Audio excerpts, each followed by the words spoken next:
In 1910, a secret meeting was held at a J.P. Morgan estate on Jekyll Island off the coast of Georgia. It was there that the central banking bill called the Federal Reserve Act was written. This legislation was written by bankers, not lawmakers. This meeting was so secretive, so concealed from government and public knowledge that the 10 or so figures who attended disguised their names when en route to the island.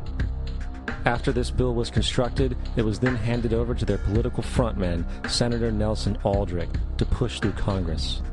And in 1913, with heavy political sponsorship by the bankers, Woodrow Wilson became president, having already agreed to sign the Federal Reserve Act in exchange for campaign support.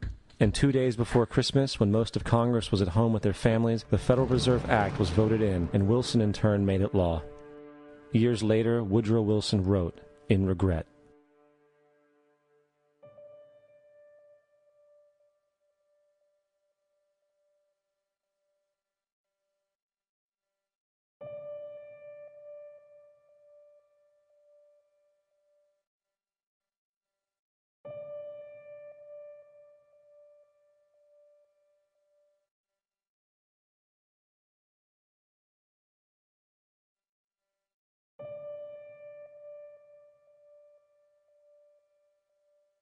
Congressman Louis McFadden also expressed the truth after the passage of the bill. A world banking system was being set up here, a superstate controlled by international bankers, acting together to enslave the world for their own pleasure. The Fed has usurped the government. Now, the public was told that the Federal Reserve System was an economic stabilizer, and inflation and economic crises were a thing of the past. Well, as history has shown, nothing is further from the truth. The fact is, the international bankers now had a streamlined machine to expand their personal ambitions. It's alive! It's alive! It's alive! For example, from 1914 to 1919, the Fed increased the money supply by nearly 100%, resulting in extensive loans to small banks and the public. Then, in 1920, the Fed called in mass percentages of the outstanding money supply, thus resulting in the supporting banks having to call in huge numbers of loans, and, just like 1907, bank runs, bankruptcy, and collapse occurred. Over 5,400 competitive banks outside of the Federal Reserve System collapsed, further consolidating the monopoly of the small group of international bankers. Privy to this crime, Congressman Lindbergh stepped up and said in 1921, "Under the Federal Reserve Act, panics are scientifically created. The present panic is the first scientifically created one, worked out as we figure a mathematical equation." However, the panic of 1920 was just a warm-up. From 1921 to 1929, the Fed again increased the money supply, resulting once again in extensive loans to the public and banks. There was also a fairly new type of loan called a margin loan in the stock market. Very simply, the margin loan allowed an investor to put down only 10% of a stock's price, with the other 90% being loaned through the broker. In other words, a person could own $1,000 worth of stock with only $100 down. This method was very popular in the roaring 1920s, as everyone seemed to be making money in the market. However, there was a catch to this loan. It could be called in at any time and had to be paid within 24 hours. This is termed a margin call, and the typical result of a margin call is the selling of the stock purchased with the loan. So, a few months before October in 1929, J.D. Rockefeller, Bernard Baruch, and other insiders quietly exited the market, and on October 24, 1929, the New York financiers who furnished the margin loans started calling them in masse. This sparked an instantaneous, massive sell-off in the market, for everyone had to cover the margin loans. It then triggered mass bank runs for the same reason, in turn collapsing over 16,000 banks, enabling the conspiring international bankers to not only buy up rival banks at a discount, but to also buy up whole corporations at pennies on the dollar. It was the greatest robbery in American history. But that didn't stop there. Rather than expanding the money supply in order to recover from this economic collapse, the Fed actually contracted it, fueling one of the largest depressions in history.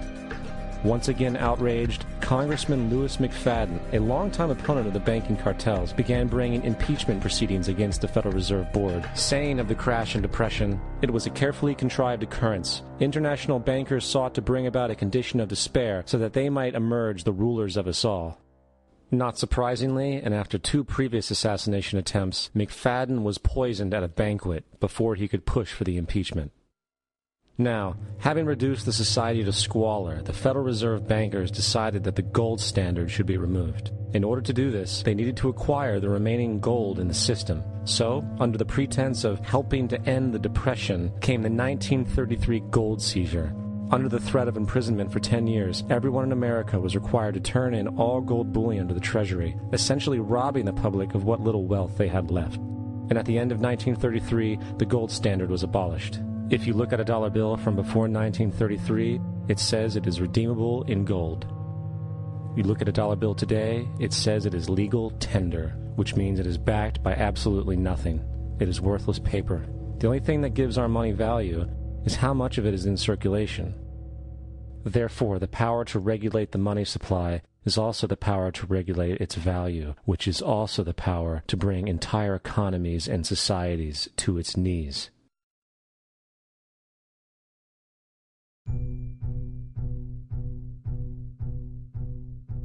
It's important to clearly understand the Federal Reserve is a private corporation.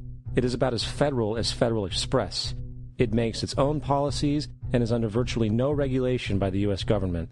It is a private bank that loans all the currency at interest to the government, completely consistent with the fraudulent central banking model that the country sought to escape from when it declared independence in the American Revolutionary War. Now, going back to 1913, the Federal Reserve Act was not the only unconstitutional bill pushed through Congress. They also pushed the federal income tax. It's worthwhile to point out that the American public's ignorance towards the federal income tax is a testament to how dumbed down and oblivious the American population really is. First of all, the federal income tax is completely unconstitutional, as it is a direct, unapportioned tax. All direct taxes have to be apportioned to be legal based on the Constitution. Secondly, the required number of states in order to ratify the amendment to allow the income tax was never met, and this has even been cited in modern court cases.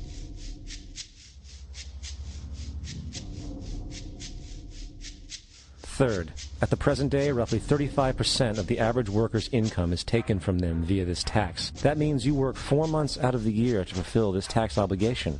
And guess where that money goes? It goes to pay the interest on the currency being produced by the fraudulent Federal Reserve Bank, a system that does not have to exist at all. The money you make working 4 months out of the year goes almost literally into the pockets of the international bankers who own the private Federal Reserve Bank. And fourth, even with the fraudulent government claim as to the legality of the income tax, there is literally no statute, no law in existence that requires you to pay this tax, period. I really expected that, of course, there's a law that you can point to in the law book, the code, that requires you to file a tax return. Of course there is. I was at that point where I couldn't find the statute that clearly made a person liable. At least not me and most people I know, and I had no choice in my mind except to resign. Based on the research that I did throughout the year 2000 and that I'm still doing, I have not found that law. I've asked Congress, we've asked a lot of people in the IRS commissioners, helpers. They can't answer, because if they answer, the American people are going to know that this whole thing is a fraud. I haven't filed an federal income tax return since I left. I have not filed a tax return since 1999. The income tax is nothing less than the enslavement of the entire country. Now, the control of the economy and the perpetual robbery of wealth is only one side of the Rubik's Cube the bankers hold in their hands. The next tool for profit and control is war. Since the inception of the Federal Reserve in 1913, a number of large and small wars have commenced. The three most pronounced were World War I, World War II, and Vietnam. World War I. In 1914, European wars broke out centered around England and Germany. The American public wanted nothing to do with the war. In turn, President Woodrow Wilson publicly declared neutrality. However, under the surface, the U.S. administration was looking for any excuse it could find to enter it. In a noted observation by Secretary of State William Jennings, the large banking interests were deeply interested in the World War because of the wide opportunities for large profits.